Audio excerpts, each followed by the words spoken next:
তো চলুন শুরু করা যাক।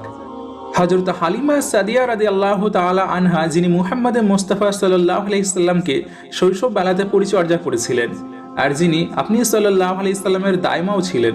হযরত হালিমা সাদিয়া রাদিয়াল্লাহু তাআলা আনহা বলেছেন, যখন থেকে মুহাম্মদ আমার জীবনে এসেছে তখন থেকে তার বরকতে আমার জীবন সম্পূর্ণভাবে পরিবর্তন হয়ে গিয়েছিল।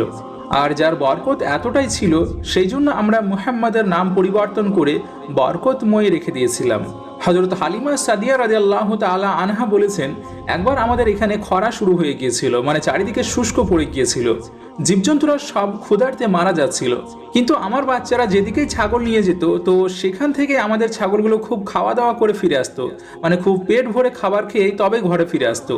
এই অবস্থাকে দেখে গ্রামের সমস্ত মানুষ হয়ে আপন আপন বাচ্চাদেরকে বকাঝকা করতে শুরু করলো, আর বলতে লাগলো যে যেদিকে হালিমা সাদিয়ার ছাগলরা যায় সেদিকে তোমরা কেন যাও না।